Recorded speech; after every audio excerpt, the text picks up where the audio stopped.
कि आप किस तरह की राजनीति करना चाहते हैं। सच और सच्चाई तो ये है कि भ्रष्टाचार को और भ्रष्टाचारियों को अगर कोई पार्टी संरक्षित कर रहा है तो उस पार्टी का नाम है भारतीय जनता पार्टी। भ्रष्टाचारी जहां भी होते हैं, अगर वो भारतीय जनता पार्टी के साथ हो जाते हैं तो सदाचारी हो जाते हैं, शिष्टाचारी हो जाते हैं और उनके सारे भ्रष्टाचार के मामले दब जाते हैं।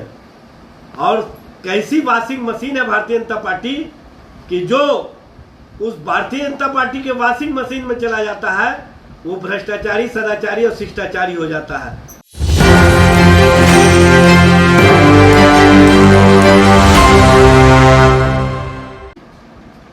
आपने बिहार के डिप्टी सीएम सम्राट चौधरी के संबंध में जो बातें कही है, उसी तरह की बातें आपको मंगल पांडे के संबंध में कहना चाहिए था, आपको दिलीप जायसवाल के संबंध में कहना चाहिए था, आपको संजय जायसवाल के संबंध में कहना चाहिए था।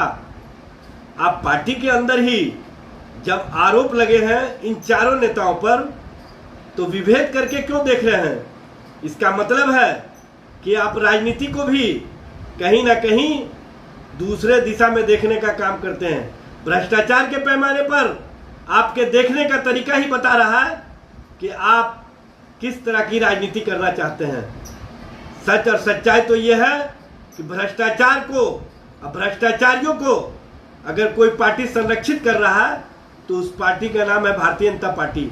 भ्रष्टाचारी जहां भी होते हैं, अगर वो भारतीय जनता पार्टी के साथ हो जाते हैं तो सदाचारी हो जाते हैं, शिष्टाचारी हो जाते हैं और उनके सारे भ्रष्टाचार के मामले दब जाते हैं। और कैसी वॉशिंग मशीन है भारतीय जनता पार्टी कि जो उस भारतीय जनता पार्टी के वॉशिंग मशीन में चला जाता है वो भ्रष्टाचारी, सदाचारी और शिष्टाचारी हो जाता है। अश्विनी चौबे जी, आप मिसाल देने से पहले उन लोगों के संबंध में भी बता दीजिए जिन पर आरोप लगाए गए हैं।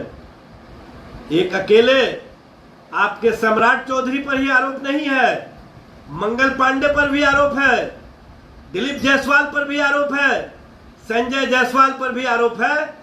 लेकिन आपके देखने का पैमाना, आपकी राजनीति का दृष्टि ये बताता है कि आप किस तरह की राजनीति करते हैं। और आपकी राजनीति कहीं ना कहीं ये स्पष्ट करता है कि भ्रष्टाचार के मामले में भारतीय जनता पार्टी का चाल, चरित्र, चेहरा स्पष्ट रूप से सामने आ गया।